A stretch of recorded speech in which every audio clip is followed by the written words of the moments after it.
Howdy, ladies and gentlemen. This is Paul, the redneck thinker. Thomas Jefferson said, "If you want something you've never had, you must be willing to do something you've never done."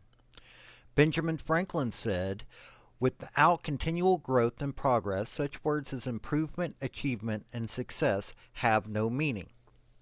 Basically, get off your duff, get to working, you've got dreams, you've got goals, you've got to do what it takes to get them. Like, subscribe, comment, show what your opinion is. Let me know if you like what you've seen. And I thank you for your support. Howdy, y'all. This is Paul, the redneck thinker. I've got a link tree down below. It's got my social media. It's got my Patreon. So if you want to contact me or if you want to help me out, go right ahead. So, I've been thinking about something the recent days. I've been a little too analytical. I watch these videos and I read through all this information and I just analyze everything. Thus the name, Redneck Thinker. But you know what? I'm not paying attention to one of my core values in this life. And that is freedom. As a redneck, and you've seen the videos online, I am certain. Us rednecks love our freedom. We'll do things that's a little off kilter from everybody else. When I was growing up, a buddy of mine, his dad, redid old Corvettes. People brought him Corvettes and he did them. Well, they had to be tested afterwards, and well, me and old boy got behind the wheel and I was riding along in Corvettes on backwoods country roads. Let me tell you, probably not the sanest thing because Corvettes have got this rear end that just doesn't act like it needs to. But man, that was some fun stuff back in the day. So, freedom is highly important to me. Highly important to me. Now, most of you city folks live under regimented lives. Think about that for a minute. You live in apartments, you live in houses where you can't go outside and take a piss next to your house without having the cops called because, well, you're kind of violating the law because you're out where everybody can see you. Where I grew up, I could walk outside, do that. I was so drunk one day at my place that I walked outside completely buck naked. Realized, because, well, it was December and a little bit chilly, that I may need to go back inside and take care of the fact of I needed some warmth. You do that when you're in the country. You can get away with it when you're in the country. You can't do that in the city. So you folks that live in the city have a different outlook. You wonder why country folks do some of the weirdest stuff imaginable. The here, hold my beer and watch this mentality of a redneck is misunderstood by you folks that live in the city. It's because you folks that live in the city seem to think that everybody's got to be monitored, that everybody can't do what they want to do. Within reason, I agree with you, because, well, some of you city folk, I'm currently living in Virginia Beach, Virginia, and some of these folks are a little strange, even for a redneck like me, and all that caused me to think, what is it that we're losing when we're losing our freedom? Because we are. And I'm starting to realize what all, now, yeah, some of it's that big stuff, but it's little stuff that people ain't paying attention to that is doing more impact than you realize. And so we're going to talk about it. Some of it everybody talks about a little bit, but we're going to get a little bit more into it here. So stick with me. It's going to be a little bit long of a video, but I'm going back to my ways.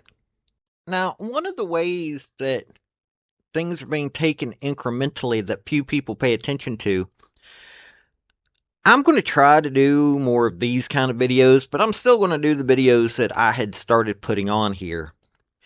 But somewhere along the lines in the next few days, I ain't planned it out. I've got some videos in reserve that I've made up.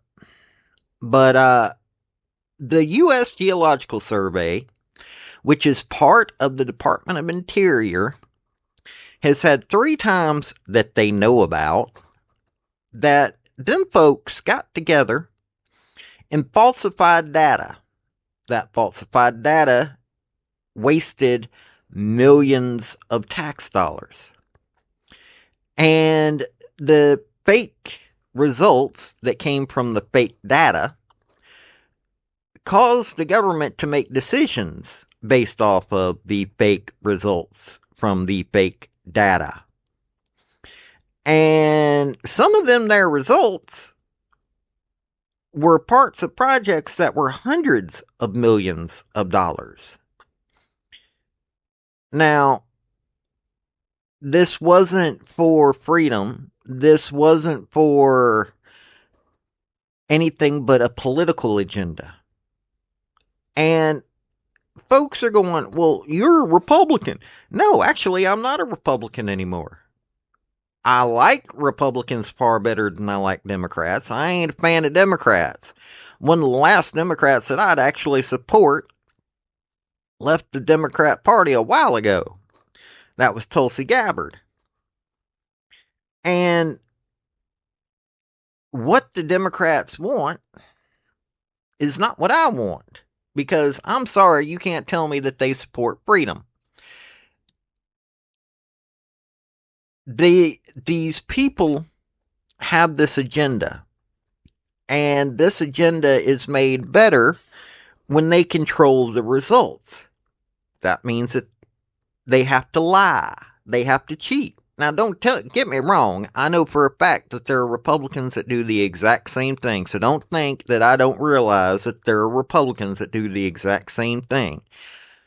But the Department of Interior is not controlled by any Republican. Even when there's a Republican in the presidency and the Secretary of Interior is a lifelong Republican, the little bureaucrats, the little mice running around are not Republican. They're Democrats. And that's something that we need to pay attention to. These little incremental lies that barely anybody pay attention to provide results that skew how people think. Take a look at that professor at Harvard that was found out that tried to sue the people that outed her for lying and making false data. This is what's going on, and this is skewing people's views to a way that it's changing how people are doing things. Now, this ain't freedom right there. That's some totalitarian bull. And that's just one way that we're losing our freedom that we've got to start fixing. So, let's go into a little bit of history here. Now, I was raised in the Bible Belt, and I believe in God. Believe Jesus died on the cross for my sins. But I ain't a real big fan of some of these folks that go to church and how they act.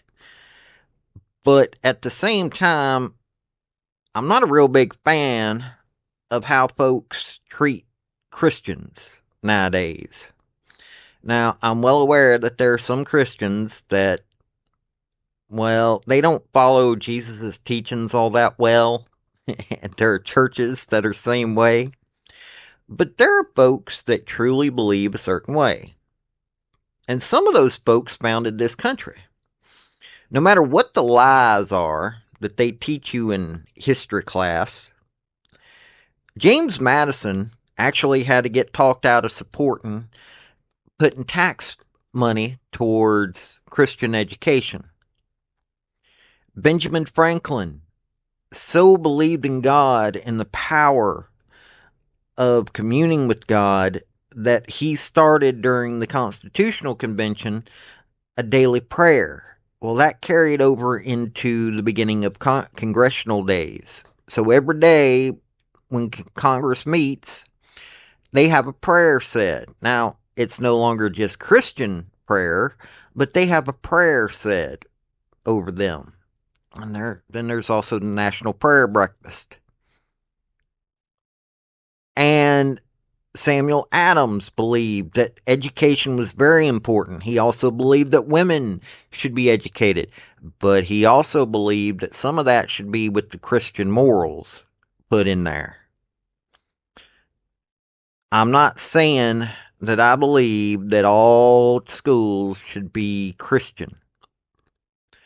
By no means, because some of these here folks that claim to be Christian, I can go through the Bible and dissect what they're talking about, and most of what they're saying sounds just like the excrement that comes out the bad end of a cow. So, how do you deal with that? Well, we actually have a plan in place that deals with that because public education in this country sucks. Now, right now, I'm in a state and in an area that has figured it out a little bit. I don't know a lot about everything here, but here in Virginia Beach, I don't know about any other part of the state.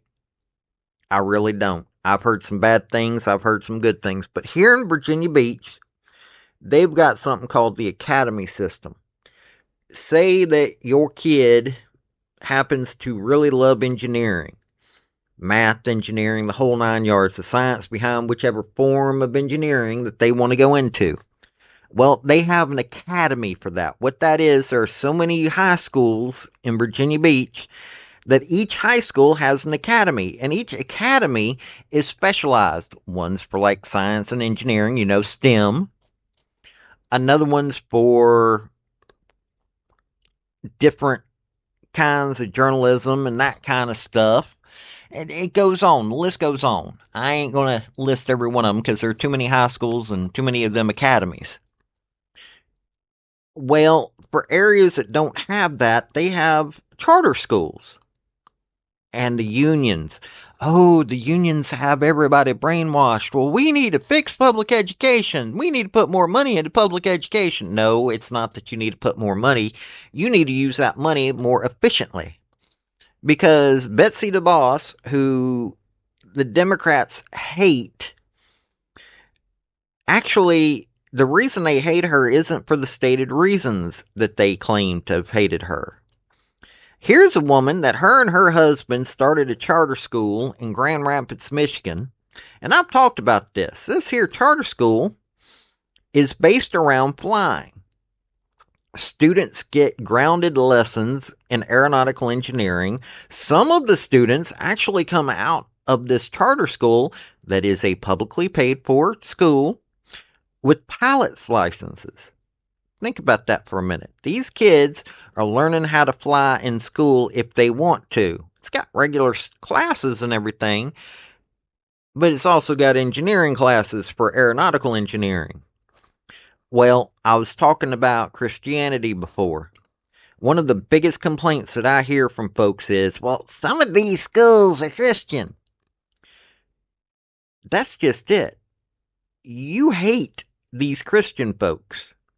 And some of these Christian folks don't appreciate, they're not trying to be like some of these super church people. They're not trying to be, uber Christian, but they're also at the same time wanting to have education that's also got some of their own faith involved. And some of these charter schools give them the chance to get away from the toxicity that public education has become. And don't sit there and tell me that public education isn't toxic.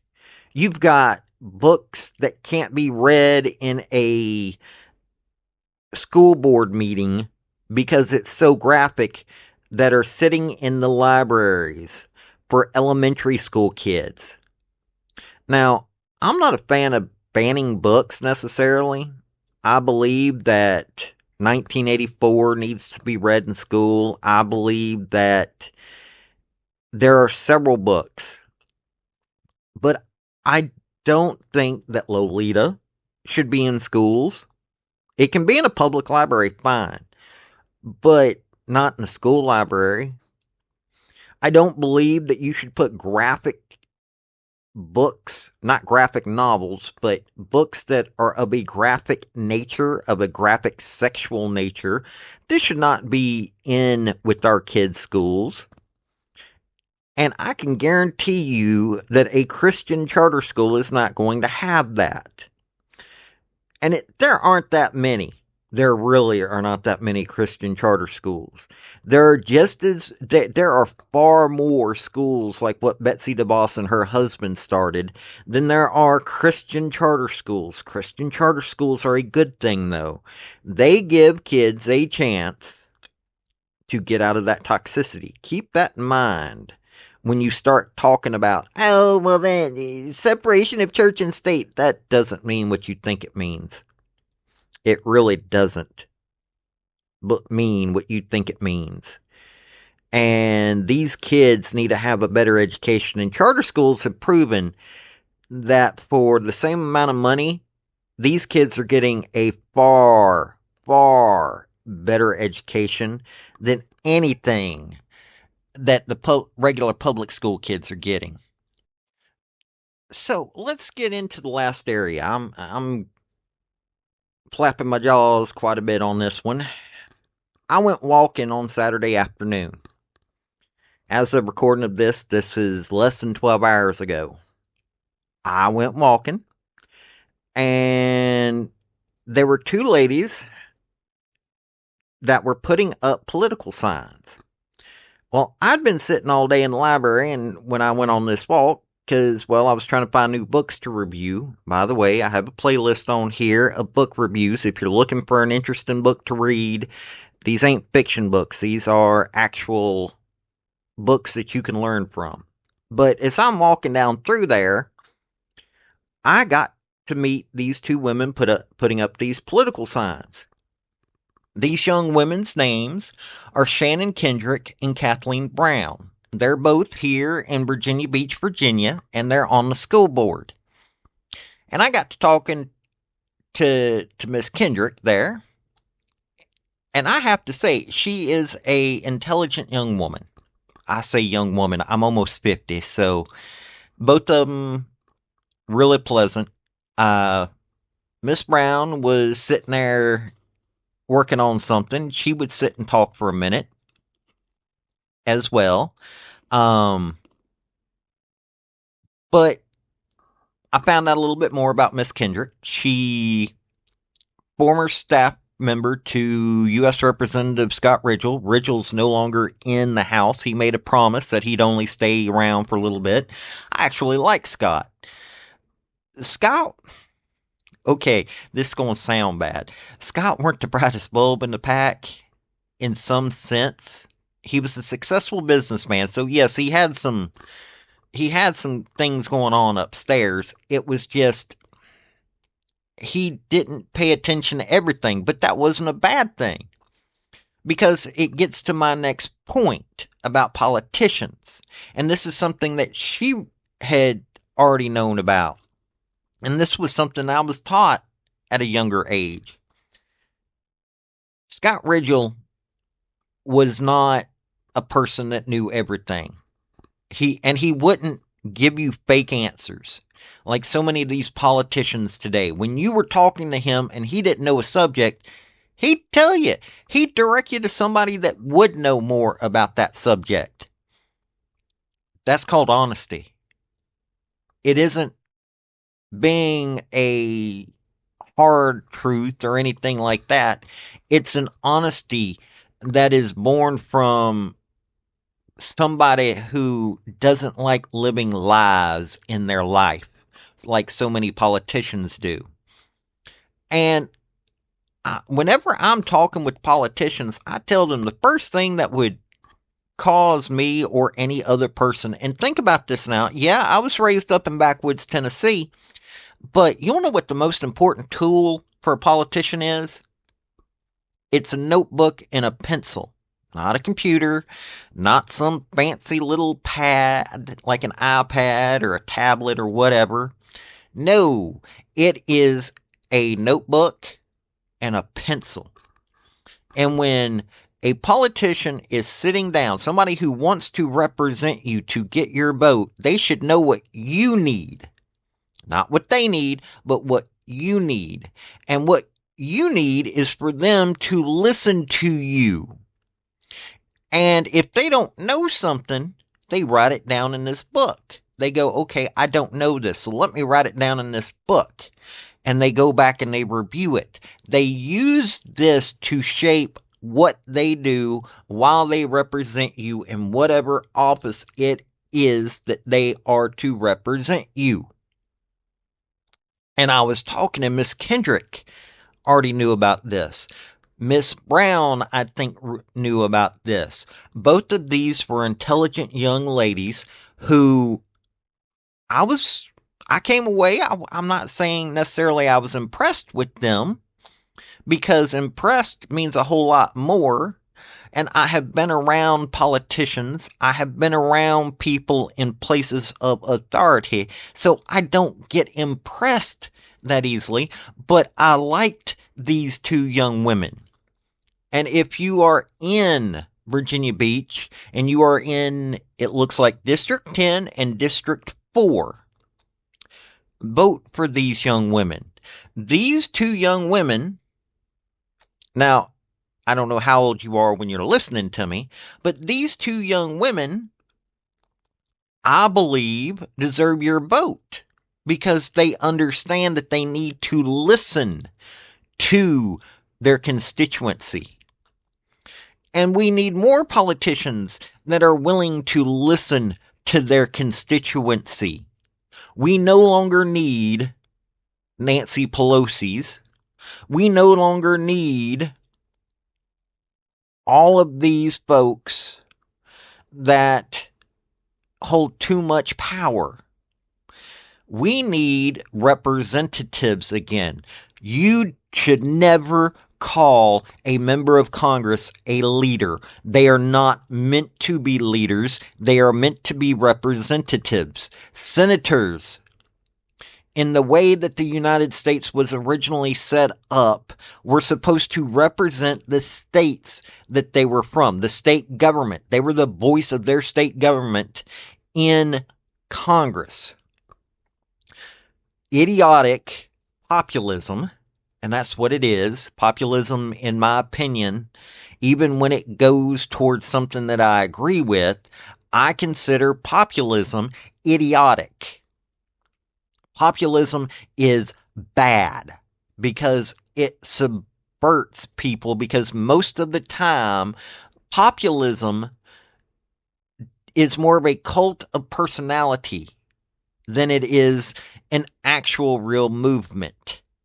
Because I have heard so many populist movements, I have studied populism, and I have heard so many lies that have come from populism. Well, one of the lies was by taking the vote or the making of a senator into a popularly elected office that was never meant to be, and the lies that this was supposed to be that way. No, these folks were supposed to represent the state government. They were never meant to directly represent the people.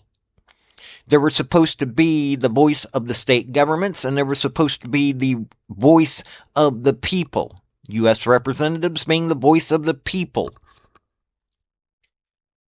And the representatives should pay attention to their people that they represent. Thus, the word representative. And good Lord, I'm starting to sound like a Baptist preacher. Sorry. That Southern Baptist part of me, I guess, just came out a little bit there. But that's something that we no longer have and that we need.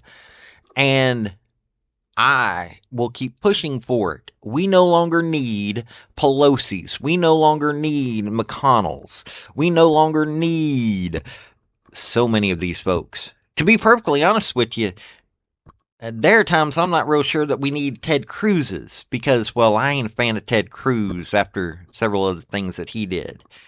And there are a few folks in Tennessee that I don't think should be politicians. And there are folks here in Virginia I don't think that should be politicians, such as Tim Kaine. Ugh. I don't like Cory Booker. I don't like, well, honestly, I ain't a real big fan of a lot of them. Why? Because they think that they're leaders. They think that they're this powerful person. No, you were never meant to be. Study Strom Thurmond.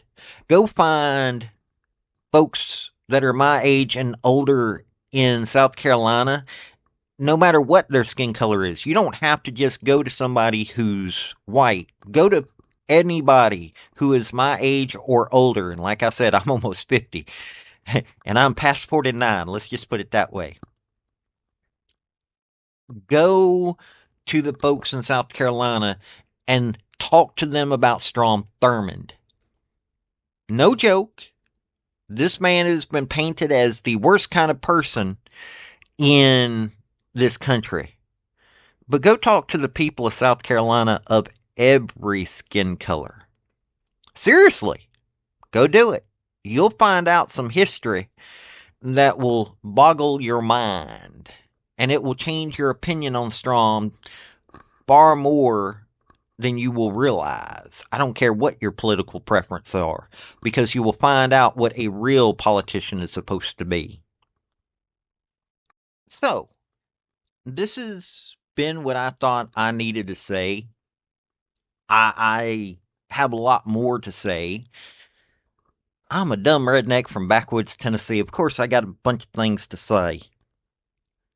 But this is just some of the things that I think people should be thinking about. What it takes to make some changes in this country in a way that is positive. Our country is got some problems right now. All of them are fixable.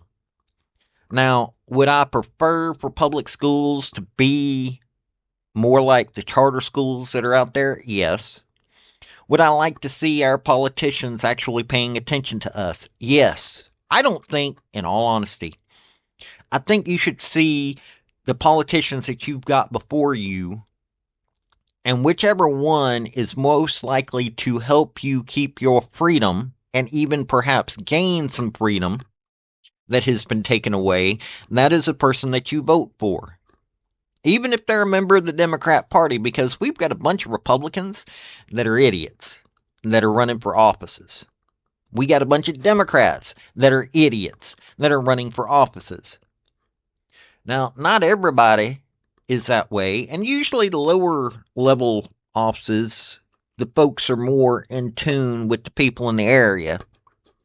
But we also have a government that is incrementally doing things. They're not doing things that are making public news. They're not doing things that people, it's not massive scandals. Because everybody wants to hear about massive scandals. It's not the massive scandals that you got to worry about. It's like what USGS is doing, U.S. Geological Survey is doing by lying about data.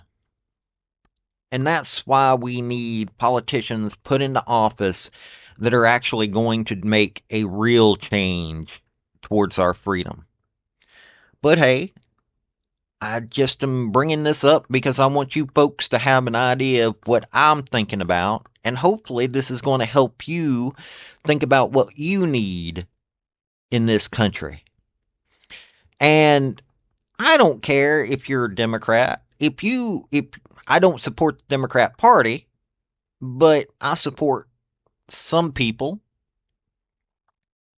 And I support people in ways that they probably don't realize. I want everybody in this country to be able to do some of the crazy crap that us rednecks do. I want you to be able to drive into the woods and look out over the vistas that you can see. Because where I grew up, we had the Smoky Mountain National Forest. And let me tell you, rednecks are far more likely to be low key environmentalists than the so called environmentalists because we don't want to give up the country. We don't want our countryside polluted by these big corporations that are ran by college educated morons. We don't want our kids to not know how to read and write and do arithmetic. Now, there are some that don't care, but most of us actually care. We want our kids to be able to do better than we did. And all that means is that we need freedom to be able to do all that. So, you folks think about what I just said. I know I ran my lips a little bit there, flapped my jaws, but this has been Paul, the Redneck Thinker. Y'all have a good day now and think about all this. Bye. Folks, I just want to say thank you for listening. I want to thank you for taking your time. I want to hear what your comments are about what you think on this topic because your comments are what's important, not necessarily mine. I don't care if you're Republican. I don't care if you're conservative. I don't care if you're liberal. I don't care if you're Democrat. I want to hear your opinion on these topics. I want to thank you yet again for listening to my video. Like, subscribe, and all that other hoopla. This has been Paul, the Redneck Thinker. Y'all have a good day now. Bye.